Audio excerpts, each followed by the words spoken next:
दर्द वहाँ नहीं होता जहाँ चोट लगी होती है, दर्द वहाँ होता है जहाँ दिमाग कहता है but can your brain prank you. मेरा YouTube एल्गोरिथम कहता है कि ये वीडियो नहीं चलने वाला बिकॉज मेरे चैनल पे लोग कार रिलेटेड कंटेंट देखने आते हैं, but I am so passionate and fascinated with this topic because of my life experiences, because of people around me कि इससे कोई फ़र्क नहीं पड़ता। अगर आपको इंटरेस्ट नहीं भी है तो आप मोबाइल साइड में रख दीजिए, वीडियो चलने दीजिए ताकि जिन लोगों को इसकी एक्चुअली ज़रूरत है उन तक ये पहुंच सके। आपकी बॉडी में पेन रहता है, मसल्स एक करते हैं, बोन्स में पेन होता है, जॉइंट्स में पेन होता है, टायर्डनेस रहती है, हमेशा लेथार्जिक रहते हैं। आप डॉक्टर के पास जाते हैं, doctor run through you some blood test की रिपोर्ट आती है, डॉक्टर रिपोर्ट एनालाइज करते हैं और बोलते हैं you are absolutely fine. Physically आपको कोई भी प्रॉब्लम नहीं है, आपकी ब्लड रिपोर्ट्स एकदम सही आई हैं।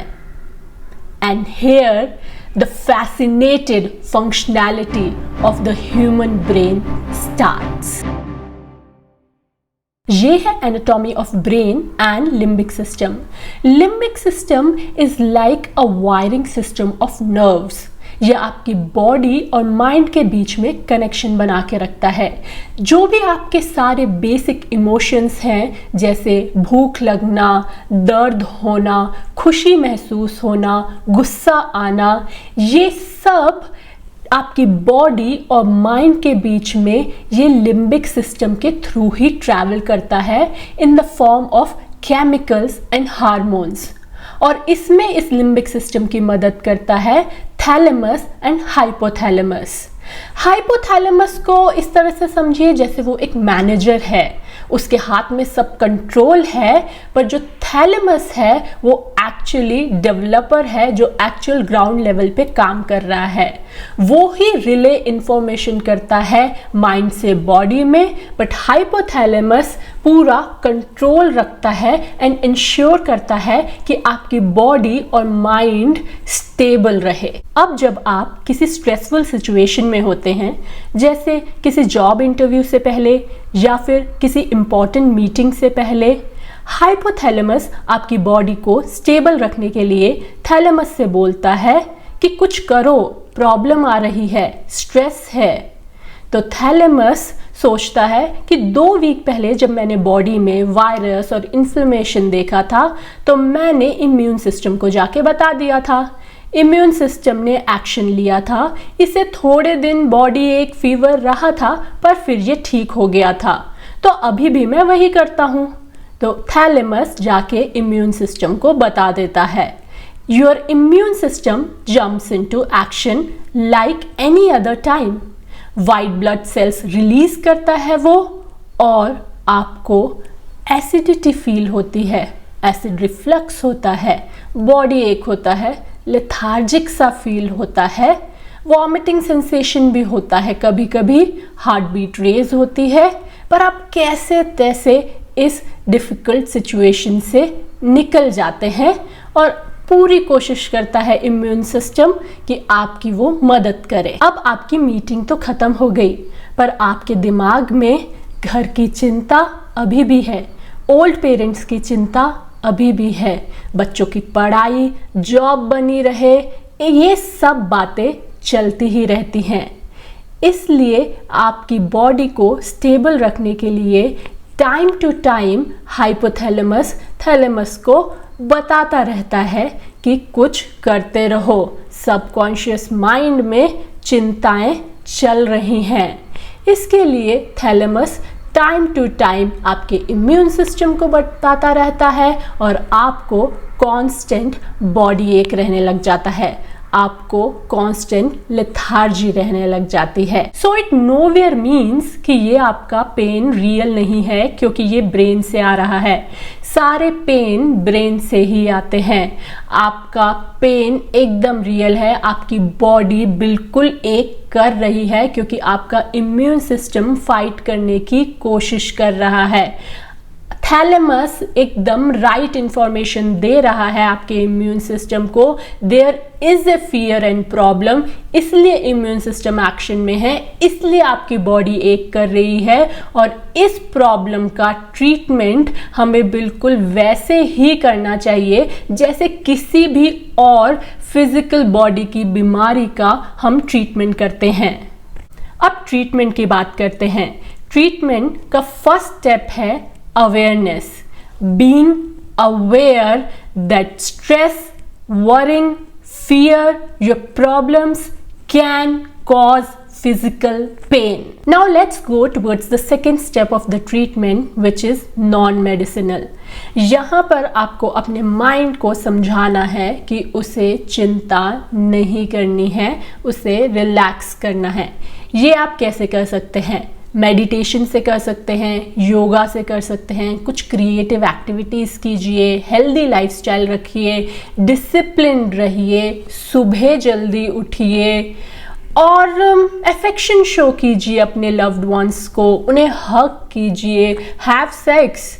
इन सब चीज़ों को करने से क्या होगा? क्योंकि ये तो आपको बहुत लोग बोल चुके होंगे कि एक हेल्दी लाइफस्टाइल, एक डिसिप्लिन लाइफस्टाइल मेंटेन करना ही चाहिए, पर इससे आपके गुड हार्मोन्स जनरेट होते हैं। अब जब आपके सबकॉन्शियस माइंड आपका बैड हार्मोन्स जनरेट करेगा तो हाइपोथैलेमस कोई एक्शन अभी नहीं लेगा, क्योंकि गुड हार्मोन्स अबंडेंस में होंगे।